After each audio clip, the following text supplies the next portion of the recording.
విష్ణు చాలా మంచివాడు, ఇంకా తెలివైనవాడు. అతను మొదటిసారి విజయనగరానికి వచ్చాడు. ఇంకా అతనికి విజయనగరం ప్రజలందరూ బాగా నచ్చారు. అంటే అతను విజయనగరంలోనే ఉండిపోవాలని నిశ్చయించుకున్నాడు. అనయ్య, ఇక్కడ ఇల్లు ఏదైనా ఖాళీగా ఉంటే చెప్పు, నేను కొనాలనుకుంటున్నాను. అలాగైతే వీడి నా ఇంటిని కొనేస్తే నా అప్పు మొత్తం తీరిపోతుంది కదా. ఆగు, నీ కిందకొస్తానుండు. సతీష్ అనేవాడు చాలా పేదవాడు. అంటే ఎప్పుడూ కాదు, అతని పూర్వీకులు గొప్ప ధనవంతులు. ఆ సమయంలో వాళ్ల భూములు ఆస్తులు అమ్మేశారు. కాని ప్రస్తుతం అతని చేతిలో ఉన్నది ఒక పాత ఇల్లు మాత్రమే. కాని అది పెద్ద ఇల్లు. అన్నా, మీరు ఇల్లు కొనాలనుకుంటున్నారు, నాకు ఈ ఇంటిని అమ్మేయాలి. మీకు నచ్చిందంటే కొనుక్కోండి. అయ్య బాబోయ్, ఇల్లు చూడ్డానికి చాలా అందంగా ఉందన్నా.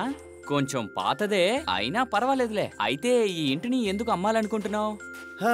అమ్మాలంటే ఇష్టం లేదు, కానీ వేరే దారి లేదు. ఇది మా పూర్వీకుల ఇల్లు. ముందు చూడ్డానికి ఎంతో బ్రహ్మాండంగా ఉండేది. కానీ ఇంటికి ఖర్చు పెట్టి నేను అప్పుల్లో మునిగిపోయానండి. నా భార్య ఈ ఇంట్లోంచి వేరే గ్రామానికి వెళ్ళిపోయింది. కానీ ఇక్కడున్న జనాలు అప్పు తీర్చకుండా నన్ను ఇక్కడ నుంచి వెళ్ళడానికి వదలట్లేదు. అసలు నిజం చెప్పాలంటే ఈ ఇల్లంటే నాకు ఎంతో ప్రాణం అండి. నాకు అర్థమవుతోంది. అయితే ఇది పూర్వీకుల చిహ్నం కదా?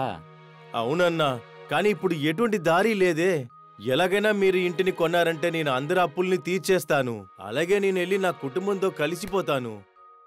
విష్ణు వెంటనే సతీష్ ఇంటిని కొన్నాడు.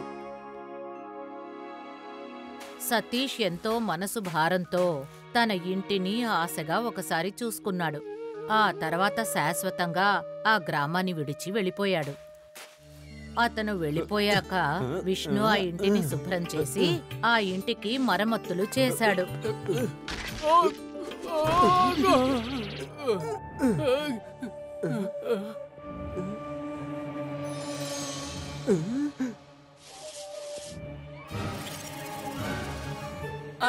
ఇదేదో పెట్టే, బహుశా ఇది నిదనుకుంటా.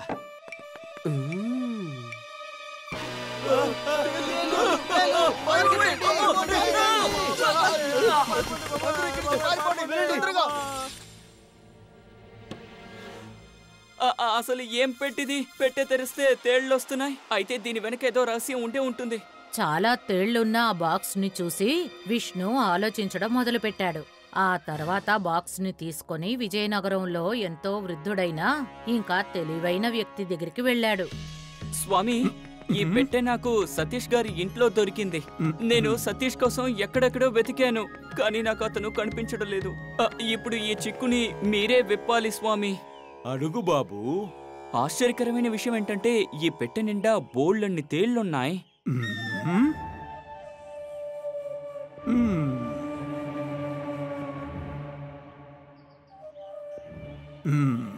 చూడు బాబు, సతీష్ వాళ్ళ పెద్దవాళ్ళు నాకు తెలిసినంత వరకు ఈ పెట్టెలో నిధిని దాచుంటారు. దీని గురించి సతీష్ కూడా తెలుసుండదనుకుంటున్నాను.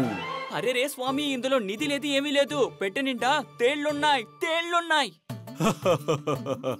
అలాగా నీకు అనిపిస్తుంది బిడ్డ? ఖచ్చితంగా ఈ పెట్టెలో మంత్రఫలం ఉండే ఉంటుంది. అందువల్ల ఈ నిధి సతీష్ కి ఇంకా సతీష్ కుటుంబీకులకే తెలుసుంటుంది. వాళ్ళకి తప్ప మిగతా వాళ్ళందరికంటికి తేళ్లానే కనిపిస్తుంది.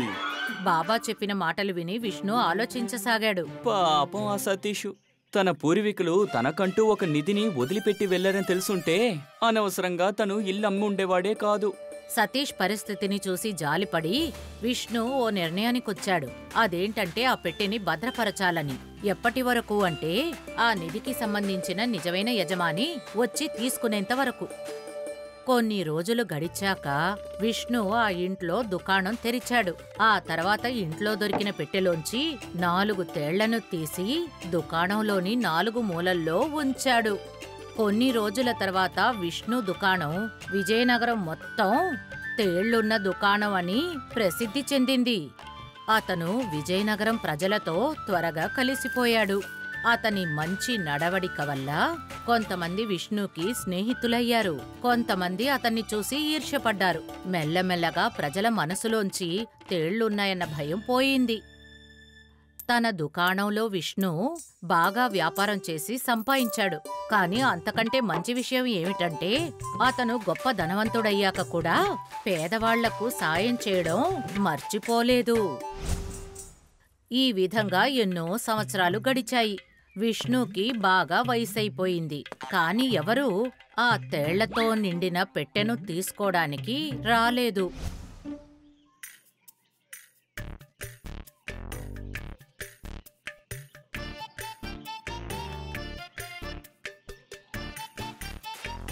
అయ్యా, నేను చాలా దూరం నుంచి మిమ్మల్ని కలవడానికి వచ్చాను. వచ్చే దారిలో కొంతమంది నాతో ఏం చెప్పారంటే పేదవాళ్ళకి మీరు సాయం చేస్తారట కదా. చెప్పు బాబు, నీకేం కావాలి? నా వల్ల అయినంత వరకు నేను ఖచ్చితంగా చేస్తాను. నేను పేదవాణ్ణి కాబట్టి పాఠశాలకు కూడా వెళ్ళలేకపోతున్నాను. మీరు నాకు డబ్బు సాయం చేస్తే దానితో నేను పాఠశాలకి వెళ్తాను. నాకు చదువుకోవాలని చాలా ఆశ. నేను నీకు సాయం చేయాలని అనుకుంటున్నాను బాబు. అయితే ఈ ముసలోడి దగ్గర అంత డబ్బు లేదు. కానీ ఇక్కడున్న వాళ్ళందరూ నాతో చెప్పారే మీరు చాలా డబ్బున్నవారట కదా. నువ్వు కూడా జనాల మాటలు వింటున్నావేంటి బాబు? వాళ్ళు ఏదైనా సరే ఒకటికి రెండు కలిపి చెప్తారు.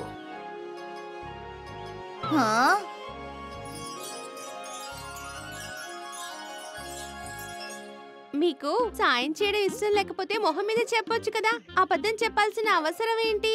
ఏమంటున్నావు? అంటే ఒకవేళ మీ దగ్గర నిజంగా డబ్బు లేకపోతే మీరు ఈ కొట్టు 4 మూలలా బంగారు నాణాలు ఎందుకు పెట్టారు? బంగారు నాణాలా? ఇవన్నీ తేళ్లు బాబు. తేలా? బంగారు నాణం మీకు తేల్లా కనబడుతోందా? ఖచ్చితంగా ఈ పెట్టిలో మంత్రఫలం ఉండే ఉంటుంది. దాని మూలంగా ఈ నిధి సతీష్ కి ఇంకా వాళ్ళ కుటుంబీకులకి మాత్రమే తెలుస్తుంది. వాళ్ళకి తప్ప మిగతా వాళ్ళందరికంటికి ఇది తేలిగానే కనిపిస్తాయి. ఒకవేళ నువ్వు సతీష్ బంధువులా ఏంటి? ఇదివరకు ఇంట్లో ఉన్న వ్యక్తి మీ పూర్వీకులు ఇక్కడ నివసించే వాళ్ళ? చెప్పు బాబు, చెప్పు. అవును, మీకెలా తెలుసు? నా పేరు సతీష్ అని. ఇది మా తాత పేరు. మా తాత కూడా చాలా ఏళ్ల క్రితం ఈ గ్రామంలోనే నివసించేవారు. సతీష్ చెప్పింది విని విష్ణుకి వృద్ధుడైన బాబా చెప్పింది నిజమని అర్థమైంది. అతను ఇంట్లో దొరికిన పెట్టెను సతీష్కు వెళ్లి చూపించాడు. సరే, వీటిని చూస్తుంటే నీకేమనిపిస్తోంది? ఇందులో ఎన్ని బంగారు నాణాలున్నాయి? విష్ణు ఎంతో కాలంగా చేసిన అన్వేషణ నెరవేరింది. ఎందుకంటే ఆ పెట్టెకు సంబంధించిన అసలైన యజమాని అతనికి దొరికాడు. అందుకోసం చాలా సంవత్సరాలు ఎదురు చూశాడు. బంగారు నాణేలతో నిండిన ఆ బంగారు పెట్టెను అతను సతీష్కే అప్పజెప్పాడు. బాబు, ఈ బంగారపు నాణాలు ఇక నుంచి నీకే సొంతం. నీ పూర్వీకులు నీకోసం వదిలిపెట్టి వెళ్లారు బాబు. ఏంటి, నిజంగానా? అయ్యా, ఇన్నేళ్లుగా మీరు దీన్ని భద్రపరిచుంచారు. మీరు కూడా కొన్ని నాణాల్ని తీసుకోండి. వద్దు వద్దు బాబు, ఇవన్నీ నీ సొంతం. ఈ రోజు నుంచి నీ కష్టం తొలగిపోతుంది. నువ్వు బాగా చదవడమే కాకుండా అద్భుతంగా జీవించొచ్చు. చాలా కృతజ్ఞతలు. If you like this video, subscribe to our channel Murthy Media.